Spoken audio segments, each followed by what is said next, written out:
Buenos días, alumnos de segundo de bachillerato.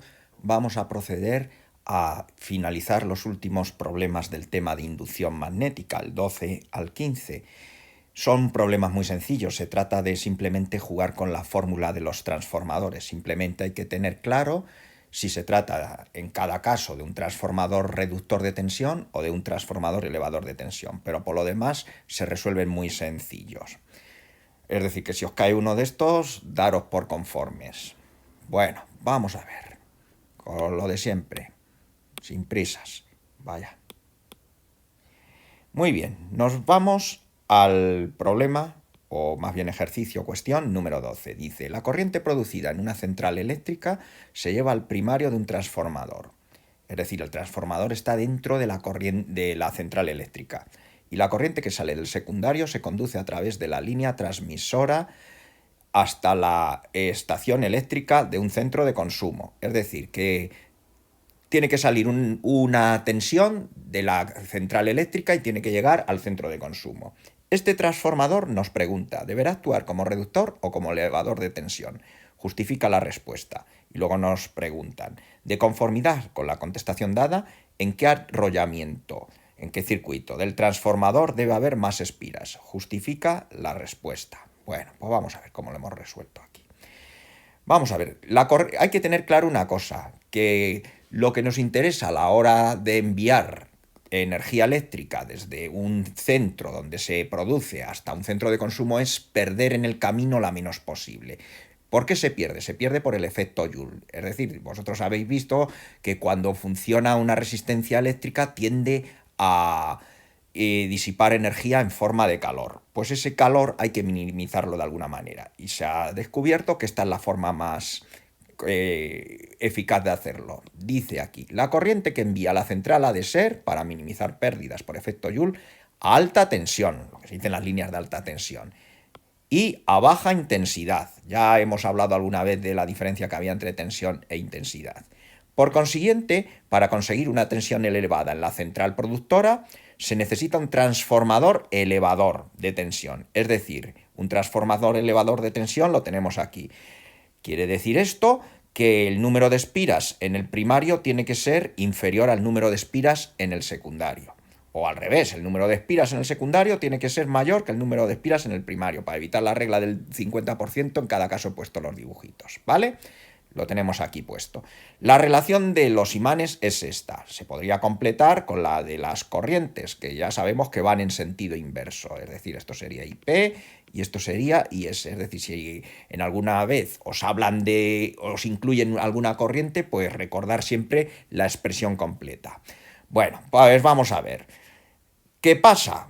Como ES es mayor que EP y están directamente proporcionales, pues tendremos que decir que lo mismo, para que se siga cumpliendo la proporcionalidad, el número de vueltas que tiene que tener el secundario tiene que ser mayor que el número de vueltas en el primario. Todo ello porque se trata de un transformador elevador de tensión. ¿De acuerdo? No tiene más complicación. Ya os digo que son bastante sencillos los ejercicios de transformadores, por lo menos a nivel de segundo de bachillerato.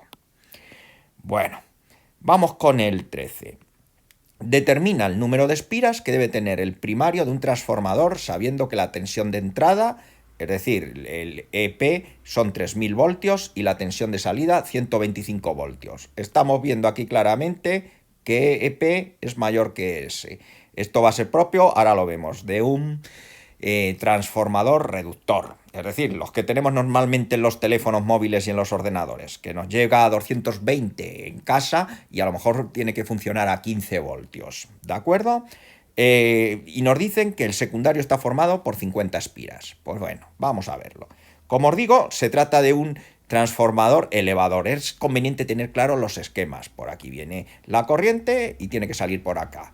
Y para que se obre la correspondiente reducción de tensión, el número de espiras del primario tiene que ser mayor que el número de espiras del secundario. Aquí los tenemos, el planteamiento, y nos piden que determinemos el número de espiras que tendría el arrollamiento primario. Volvemos a nuestra expresión, muy fácil de recordar, por cierto, y de aquí despejamos NP. Pues nada, lo hemos hecho bien, sí. y entonces nos sale 1200. No tiene unidad, porque claro, si esto es voltio y esto son, perdón, lo he dicho mal, voltio y esto es voltio, pues esto con esto se me va y nos sale una magnitud adimensional, el número de espiras. Y yo lo matizo aquí. Ha de haber 1200 espiras en el primario. No tiene más misterio. Pues venga, vamos con el siguiente. El 14 dice: deduce la relación de transformación de un transformador elevador de la central hidroeléctrica 250 voltios a la ciudad 500 voltios y la de un transformador que sirve esa corriente al alumbrado público. Es decir, vamos a ver si lo vemos. En la central eléctrica sabemos que tiene que haber una elevación de tensión, es decir, por ello en la misma central eléctrica tiene que haber un transformador elevador. ¿Y qué pasa? Pues nos dan el número de los voltajes que tienen que tener. El de salida tiene que ser 50.000 voltios para que vaya a las líneas de alta tensión y el de entrada son 250 voltios. ¿Qué es la relación de transformación? Pues mira, la relación de transformación simplemente es la división esta. El valor que resulta de hacer la división. Puede ser en referencia al número de espiras o en referencia a la tensión. Como son proporciones equivalentes, no hay ningún problema. Pues vale. ¿Qué tenemos en el secundario? Pues para el secundario tiene que tener una salida de 50.000 voltios, o 500.000, perdona. Y tiene que tener una entrada de 250 voltios. ¿Vale? Entonces hacemos la división y me da una relación de transformación de 2000. La relación de transformación también es una expresión adimensional. ¿De acuerdo? Bien. Y ahora me dicen, volvemos a leerlo. Y la de un transformador que sirve esa corriente al alumbrado público de 220. Es decir, estos transformadores son los que suelen estar a las afueras de las grandes ciudades, que los veis ahí. ¡Uy, vaya central transformadora! Pues lo que hacen ahí, pues la tensión que viene de las líneas de alta tensión la tienen que reducir para los centros de consumo, que generalmente es una tensión de 220 voltios. Antiguamente era 125.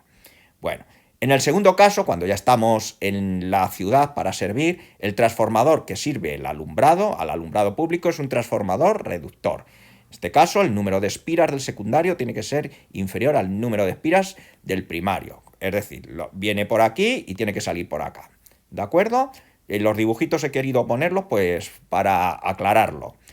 En este caso, ¿qué es lo que ocurre? Pues que en el primario, tiene que ser 5.000 voltios y en el secundario 220. ¿De acuerdo? Pues aplicamos las relaciones de transformación igual y en este caso te sale 4,4 por 10 elevado a menos 4. ¿Vale? No tiene más misterio, simplemente interpretarlos correctamente a cuando se haga la lectura. Y ya finalmente, el último, un transformador de 20 espiras en el primario a la tensión de 50 voltios, se entiende que en el primario. El secundario tiene 120 espiras, determina la fuerza electromotriz del secundario. Está claro que el primer caso es un transformador que se dice, vaya, la regla del 50% siempre falla, pero para eso está el dibujito. Se trata de un elevador, exactamente. Luego en el apartado B dice si lo invertimos, es decir, que si la corriente en vez de entrar por el que tiene menos espiras, entra por el que tiene más espiras, ¿de acuerdo? ¿Cuál será la tensión en el secundario en los dos casos? Pues bueno, pues vamos a sacarlo. Primer caso está planteado, usamos siempre la relación esta, despejamos SUS y obtenemos que a la salida va a tener un voltaje de 300 voltios. Es decir, hemos pasado de 50 a 300 voltios. Es lo que era de esperar. ¿Qué ocurre ahora? Pues ahora me dicen que lo voy a invertir, que en vez de entrar la corriente por aquí, ahora va a entrar por el otro lado.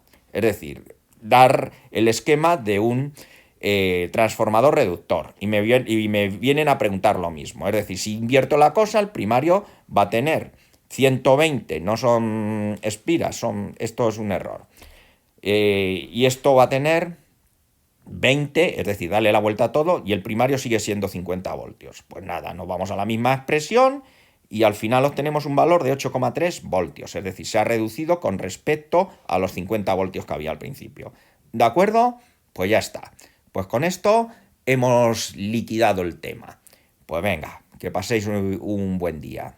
Un abrazo.